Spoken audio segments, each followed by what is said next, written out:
Praise the Lord. கர்த்தருடைய பரிசுத்த நாமம் மகிமைப்படுவதாக. இன்றைய தியானம் எபிரேயர் 10ஆம் அதிகாரத்திலிருந்து 13ஆம் அதிகாரம் வரை. இந்த நாள் தியானத்திற்கான தலைப்பு உங்களுக்கு நியமிக்கப்பட்டிருக்கிற ஓட்டம். நாம் ஒவ்வொருவருக்கும் தேவன் ஒரு பாதையை, ஒரு ஓட்டத்தை நியமித்திருக்கிறார். நமக்கு நியமிக்கப்பட்டிருக்கக்கூடிய ஓட்டத்தில் நாம் விசுவாசத்தோடு மட்டும்தான் ஓட முடியும். எபிரேயர் 11ஆம் அதிகாரத்தை பார்க்கும்போது அதில் ஒரு பெரிய பட்டியலை நாம் பார்க்கிறோம். அநேகர் அவர்களுக்கு நியமிக்கப்பட்டிருந்த ஓட்டத்தில் எப்படி ஓடினார்கள் என்பதை நாம் பார்க்க முடியும். அநேகருடைய பெயர்களை நாம் அதில் பார்க்கிறோம். ஆபிரகாம், யாக்கோபு, மோசே, ஆபேல், நோவா என்று சொல்லி அநேகருடைய பெயர்களை அதில் நாம் படிக்க முடியும். இவர்களெல்லாம் அவர்களுக்கு நியமிக்கப்பட்டிருந்த ஓட்டத்தை எப்படி ஓடினார்கள் என்றால் விசுவாசத்தினால் ஓடினார்கள். ஒவ்வொருவரை குறித்து சொல்லும் போதும் நாம் வாசிக்க முடியும், விசுவாசத்தினால் இதை செய்தான், விசுவாசத்தினால் இதை செய்தான் என்று சொல்லி. ஒரு 2 உதாரணங்களை மட்டும் நான் இப்பொழுது உங்களுக்கு காண்பிக்கிறேன். 8ஆம் வசனம் 11ஆம் அதிகாரம் 8ஆம் வசனத்தை பார்க்கும்போது, விசுவாசத்தினாலே ஆபிரகாம் தான் சுதந்திரமாய் பெறப்போகிற இடத்திற்கு போகும்படி அழைக்கப்பட்ட போது கீழ்ப்படிந்து தான் போகும் இடம் இன்னதென்று அறியாமல் புறப்பட்டு போனான். இப்போ விசுவாசத்தினால் ஆபிரகாம் தன்னுடைய சொந்த இடத்தை விட்டு, சொந்த தேசத்தை விட்டு ஆண்டவர் தனக்கு காண்பித்த தேசத்திற்கு கடந்து போகிறதை இந்த 8ஆம் வசனத்தில் நாம் பார்க்கிறோம். அதுதான் ஆபிரகாமுக்கு நியமிக்கப்பட்ட அந்த ஓட்டம். அதை அவர் விசுவாசத்தோடு அவர் வாழ்ந்து முடித்தார். இன்னும் ஒரு நபரை குறித்து பார்க்கலாம். 7ஆம் வசனத்தில் நோவாவை குறித்து பார்க்கிறோம். விசுவாசத்தினாலே நோவா, பார்த்தீங்களா, விசுவாசத்தினாலே நோவா என்ன செய்தார்? தற்காலத்திலே காணாதவைகளை குறித்து தேவ எச்சரிப்பு பெற்று பயபக்தி உள்ளவனாகி தன் குடும்பத்தாரை ரட்சிப்பதற்கு பேழையை உண்டு பண்ணினான். வசனம் சொல்லுகிறது தற்காலத்திலே காணாதவைகளை குறித்து. அப்போ நோவாவை பார்த்து தேவன் சொல்லுகிறார், இப்படியாக ஒரு பெரிய ஜலத்தினால பூமியை அழிக்க போகிறேன், கொஞ்ச நாளில் பூமி முழுவதும் வெள்ளத்தினால், தண்ணீரினால் நிரம்ப போகிறது, அதனால நீ இப்படி ஒரு பேழையை கட்ட வேண்டும் என்று சொல்லி. அப்போ தேவன் நோவாவோடு பேசும்போது அவர் தண்ணீரை பார்க்கவில்லை, அப்படிப்பட்ட ஒரு பெரு வெள்ளத்தை அவர் பார்க்கவில்லை. அவர் வாழ்ந்த இடத்துல ஒரு பேழை, ஒரு போட் அந்த இடத்துல தேவையே இல்லை. ஆனால் அவர் சூழ்நிலையை பார்க்காதபடிக்கு ஆண்டவர் சொன்ன வார்த்தையை விசுவாசித்தார். ஆண்டவர் சொன்ன வார்த்தையை விசுவாசித்தார் என்பதற்கு என்ன அடையாளம்? அவர் எதையுமே பார்க்கவில்லை, தண்ணீரை கூட அந்த இடத்துல என்ன பண்ணல, சுற்றி பார்க்கவில்லை. ஆனால் ஆண்டவர் சொன்ன காரியத்தை அவர் செய்தார். வெள்ளத்திற்கு பாதுகாப்பாக ஒதுங்கும்படியான ஒரு பேழையை அவர் அங்கே செய்கிறார். இப்படியாக நாம் ஒவ்வொருவருடைய வாழ்க்கையை பார்க்கும்போதும் இந்த 11ஆம் வசனத்தில் அவர்களுடைய விசுவாச ஓட்டத்தில் எப்படி ஓடினார்கள் என்பதை நம்மால் பார்க்க முடியும். அல்லது ஒவ்வொருவரும் அவர்களுக்கு நியமிக்கப்பட்டிருந்த ஓட்டத்தை எப்படி ஓடினார்கள் என்று நம்மால் பார்க்க முடியும். அதை தொடர்ந்து நம்ம 12ஆம் அதிகாரத்திற்கு வரும்போது முதல் வசனம், ஆகையால் மேகம் போன்ற இத்தனை திரளான சாட்சிகள் நம்மை சூழ்ந்து கொண்டிருக்க. இத்தனை திரளான சாட்சிகள் என்றால் என்ன அர்த்தம்? 11ஆம் அதிகாரத்தில் அத்தனை நபர்கள் நமக்கு முன்பதாக அவர்களுக்கு நியமிக்கப்பட்டிருந்த ஓட்டத்தில் ஓடினார்களே, அதுதான் திரளான சாட்சிகள். இப்படி நமக்கு முன்பதாக இத்தனை பேர் போயிருக்கிறதுனால நாம் என்ன பண்ண வேண்டும்? பாரமான யாவற்றையும், நம்மை சுற்றி நெருக்கி வருகிற பாவத்தையும் தள்ளிவிட்டு விசுவாசத்தை துவங்குகிறவரும் முடிக்கிறவருமாய் இருக்கிற இயேசுவை நோக்கி நமக்கு நியமித்திருக்கிற ஓட்டத்தில் பொறுமையாக ஓடக்கடவோம். இப்போ நமக்கு ஆண்டவர் நியமித்திருக்கிற ஓட்டத்தில் நாம் பொறுமையாக என்ன பண்ண வேண்டும்? ஓட வேண்டும். பாரங்களை விட்டுவிட வேண்டும், கவலைகளை விட்டுவிட வேண்டும், பாவத்தை விட்டுவிட வேண்டும். அப்போ இந்த இடத்துல பாவம் என்று சொல்லும்போது அது அவ்விசுவாசத்தை குறிக்கிறது. நம்ம ஏற்கனவே கடந்த நாட்களில் தியானித்தோம்.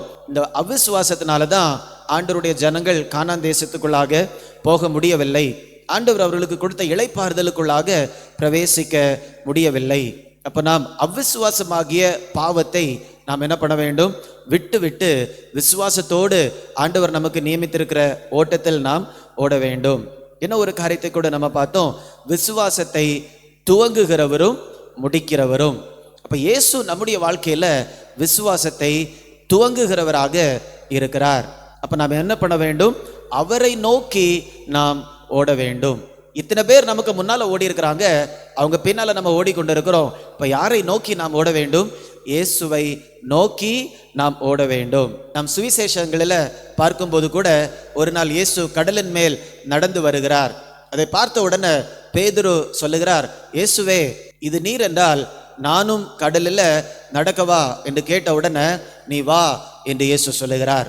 இயேசு சொன்ன வார்த்தை பேதுருவுக்குள்ளாக ஒரு விசுவாசத்தை உண்டு பண்ணினது. உடனடியாக அவர் அந்த கப்பலை விட்டு வெளியேறி அவர் தண்ணீர் மேல் நடக்க ஆரம்பிக்கிறார். இயேசுவை நோக்கி அவர் நடக்கிறார். இயேசுவை பார்த்து கொண்டே இயேசுவுக்கு நேராக நடக்கிறார். ஆனால் கொஞ்சம் தூரம் போன உடனே இயேசு மேலிருந்த தன்னுடைய பார்வையை விட்டு சுற்றி இருந்த அந்த சுழல் காற்றையும் அந்த அலைகளையும் அவர் பார்க்க ஆரம்பிக்கிறார். உடனே அமிழ்ந்து போகிறார். இயேசு அவரை காப்பாற்றுகிறார். அப்போ எவ்வளவு நேரம் பேதுரு இயேசுவை நோக்கி அவர் விசுவாசத்தோடு நடந்தாரோ அவ்வளவு தூரம் அவரால் நடக்க முடிந்தது. எப்பொழுது இயேசுவை விட்டு தன்னுடைய கண்களை மற்ற இடங்களுக்கு திருப்பினாரோ அதற்கு மேல் அவரால் என்ன பண்ண முடியல? அந்த விசுவாசத்தை செயல்படுத்த முடியவில்லை. அப்போ நம்முடைய வாழ்க்கையிலும் கூட இந்த விசுவாச ஓட்டத்தை, நமக்கு நியமிக்கப்பட்டிருக்கிற ஓட்டத்தை விசுவாசத்தின் மூலமாக தான் நம்மால் ஓட முடியும். இயேசுவை நோக்கி நாம் விசுவாசத்தோடு நடக்கும்போது மட்டும்தான் நம்மால் நடக்க முடியும். இந்த ஓட்டத்தை நாம் ஓட முடியும். இன்றைக்கு நாம் ஓடிக்கொண்டிருக்கிறோமா? இந்த 11ஆம் அதிகாரத்தை பார்க்கும்போது எல்லாருடைய விசுவாச ஓட்டங்களும், இதில் எத்தனை பேருடைய பெயர்கள் எழுதப்பட்டிருக்கிறதோ இவர்கள் ஒவ்வொருவருடைய விசுவாச ஓட்டமும் பார்ப்பதற்கு வித்தியாசமாக இருந்தது. மோசேக்கு ஆண்டவர் வச்சிருந்த பாதை ஆபேலுக்கு இருந்த பாதை மாதிரி இல்லை. நோவாவுக்கு ஆண்டவர் வைத்திருந்த பாதை மோசேக்கு வைத்திருந்தது மாதிரி இல்லை. ஆபிரகாமுக்கு வைத்திருந்த பாதை வித்தியாசம். அப்போ ஒவ்வொருவருக்கும் ஆண்டவர் ஒரு வித்தியாசமான ஒரு பாதையை வைத்திருக்கிறார். அப்போ நம்ம இந்த விசுவாச ஓட்டத்தில் நாம் ஓடும்போது மற்றவர்களை பார்த்து நம்ம என்ன பண்ணிடக்கூடாது? சோர்ந்து போய்விடக்கூடாது. ஒரு சிலர் நமக்கு முன்னால் போவாங்க, ஒரு சிலர் நமக்கு பின்னால் வருவாங்க. ஒரு சிலருடைய ஓட்டத்தை நாம் பார்க்கும்போது நம்முடைய வாழ்க்கை ஓட்டத்தை காட்டிலும் முற்றிலும் வேறுபட்டதாக காணப்படும். அவர்களுடைய வாழ்க்கையும் நம்முடைய வாழ்க்கையும் என்ன பண்ண முடியாது? சேர்த்து பார்க்கவே முடியாது. அவ்வளவு வித்தியாசமாக காணப்படும். அப்போ அவங்கள பார்த்து நம்ம என்ன பண்ணிடக்கூடாது? மற்றவர்களை தாழ்வாகவும் நம்ம பார்க்கக்கூடாது, நம்மை உயர்வாகவும் என்ன பண்ணக்கூடாது? பார்க்கக்கூடாது. அல்லது நம்மை தாழ்வாக பார்த்து மற்றவர்களை உயர்வாக என்ன பண்ணக்கூடாது? பார்க்கக்கூடாது. நாம் ஒவ்வொருவருக்கும் ஆண்டவர் ஒரு தனித்துவம் வாய்ந்த ஒரு ஓட்டத்தை கொடுத்திருக்கிறார். அந்த ஓட்டத்தில் நாம் மட்டும்தான் என்ன பண்ண முடியும்? கிறிஸ்துவை நோக்கி நாம் ஓட முடியும். இன்றைக்கு நீங்கள் உங்களுக்கு நியமிக்கப்பட்டிருக்கக்கூடிய ஓட்டத்தில் ஓடிக்கொண்டிருக்கிறீர்களா? அல்லது இன்னொருவருடைய பாதையில் நீங்கள் ஓடிக்கொண்டிருக்கிறீங்களா? நிறைய பேர் நினைக்கிறாங்க, அவங்க செய்கிறது மாதிரியே நான் என்ன பண்ண வேண்டும்? செய்ய வேண்டும். ஆண்டவர் இன்னொருவருடைய ஓட்டத்தின் பாதையில் ஓடுவதற்காக உங்களையும் என்னையும் அழைக்கவில்லை. நீங்கள் உங்களுக்கு நியமிக்கப்பட்டிருக்கக்கூடிய ஓட்டத்தில் ஓடிக்கொண்டிருக்கிறீங்களா? உங்களுக்கு நியமிக்கப்பட்டிருக்க ஓட்டத்தில் ஓடுனாதான் அந்த ஓட்டத்தை என்ன பண்ண முடியும்? முடிக்க முடியும். இந்த காரியங்களை நாம் சோதித்து பார்ப்போம். எனக்கு நியமிக்கப்பட்டிருக்கிற ஓட்டத்தில் கிறிஸ்துவை நோக்கி நான் ஓடிக்கொண்டிருக்கிறேனா? ஜெபிக்கலாமா? அன்பின் ஆண்டவரே, எங்கள் ஒவ்வொருவருக்கும் ஆண்டவர் ஒரு குறிப்பிட்ட பாதையை அனுமதித்திருக்கிறீங்க, கொடுத்திருக்கிறீங்க. இந்த நியமிக்கப்பட்ட ஓட்டத்தில் பாதையில் நாங்கள் நேர்த்தியாக ஓடிக்கொண்டிருக்கிறோமா என்று நாங்கள் எங்களுடைய இருதயத்தை ஆராய்ந்து பார்க்கிறோம். தகப்பனே, ஆண்டவரே, பக்கத்தில் பார்த்து நாங்கள் சோர்ந்து போய்விடாதபடிக்கு இயேசுவை மட்டும் நாங்கள் நோக்கி நாங்கள் ஓட ஆண்டவர் கிருபை தரும்படியாய் ஜெபிக்கிறேன். எங்களை சுற்றி இருக்கக்கூடிய பாரங்களையும் பாவங்களையும் நாங்கள் விட்டு விசுவாசத்தை துவக்குகிறவரும் முடிக்கிறவருமான இயேசுவை மட்டுமே நாங்கள் நோக்கி ஓடு எங்களுடைய ஓட்டத்தை முடிக்க ஆண்டவர் கிருபை தரும்படியாய் ஜெபிக்கிறேன். மீட்பர் இயேசுவின் மூலம் கேட்கிறேன் நல்ல பிதாவே. ஆமேன், ஆமேன். God bless you. God bless you.